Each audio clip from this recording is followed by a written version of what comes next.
Okay guys, so we got this Hyundai Accent right here, and we have a torque converter code right here, and then we got this Misfire code.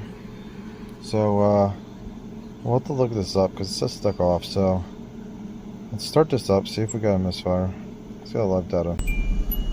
Look at that, cylinder 1 is counting up, or it was counting up. It feels rough. There we go, put it in gear. It counts up like crazy. So let's check to see if we got spark. It feels like it. Like we got a spark this year. Okay guys, when we lit the coil up, nothing. That it didn't install because of that. I told him to shut the car off. Let me see. You're gonna have to get in it because I'm gonna need you to start it up. Good. Oh, look at that, guys. That is cool. See if I can get that on video. Crank up our frame rate. Look at that. That is cool. That's what it's doing in there. Well, that ain't supposed to be doing that.